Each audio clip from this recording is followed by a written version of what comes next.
Good news, everyone! I have returned. And today we are talking about the Amazing Digital Circus, cause, it's ending soon. And for today's video, we're going over Gangle, Zooble, and Kinger 2. And we'll tackle the rest of them in another video coming soon. But anyway, yeah, let's start with Gangle. So Gangle's whole thing is comedy, tragedy, those two masks. Basically, masking emotions. I did technically already do this kind of thing in a previous video, but I feel like I can do the concept better. And I don't know why, but I always end up just grouping bugs in with ribbons. So I made Gangle a bug type. And it also does kind of work because, well, in the earlier episodes, Gangle was pretty much treated like a bug. She was there for Jax's entertainment, and realistically, she was just a character who got her mask broken a lot. Though also, I decided to give her some painter aspects as well, or at least paint aspects, because, well, she's a painter, or at least an artist. Which is also why I kind of gave like a sort of red teardrop, because bleeding heart. And also, it's not any specific bug, it's just a bug.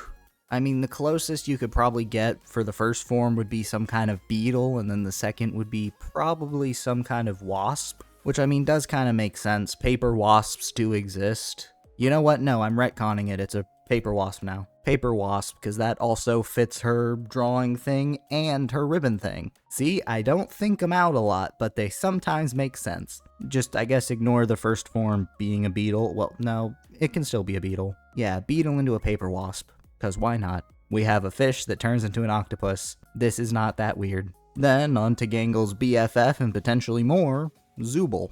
So Zooble's whole gimmick is that, well, they're an assortment of different pieces, because they're not pleased with their body. It's body dysmorphia. And there are these little fidget toys that are basically like a long snake of interconnecting little things. I don't exactly know what they're called, but I'll find a picture of it and put it up. But that just worked pretty well with Zooble. Also, Zooble's the one that gets on Kane's nerves the most. They've got a lot of bite to what they do. Also, there are plenty of snakes that have various patterns of different colors on them. Probably the most famous is the rainbow boa or corn snake, though a multitude of patterns on snakes is not really unheard of. And also, Zooble used to be a tattoo artist, so snakes are pretty common tattoos, or at least a serpent of some kind. Now, of course, I doubt it's the most common, but there are quite a lot of snake tattoos. So, is this maybe not the best one? Yeah, but I'll be honest, with Zooble, there's not a whole lot to go on. Now, next up on the chopping block, and the last one for today, good old Kinger. So, with Kinger, really, I already had the chess piece bit, because obviously. But what else did I want to include? Well, two things. One, we know he's the most literate about the circus, because, well, he helped make it. But also, he also serves as a beacon or sort of a light to some of the characters in the episodes. And torches can sometimes be seen as a sign of enlightenment. Not to mention, he glows when he holds his breath. So, a pawn mixed with a torch is really not a terrible idea, though the fact that it's rounded at the top and yellow also does give kind of the illusion of a light bulb, letting me also mix in a lighthouse inspiration, which, him acting as a beacon for others, specifically Ragatha and Pomni in specific episodes. I think it's 3 and 6, which is pretty interesting. Maybe episode 9 he'll be a beacon to the entire cast, who knows? But my point still stands. He's a beacon, he glows when he holds his breath, he's one of the most knowledgeable on the circus, most enlightened. So I feel like a little bit of a lighthouse torch pawn. I almost said prawn there.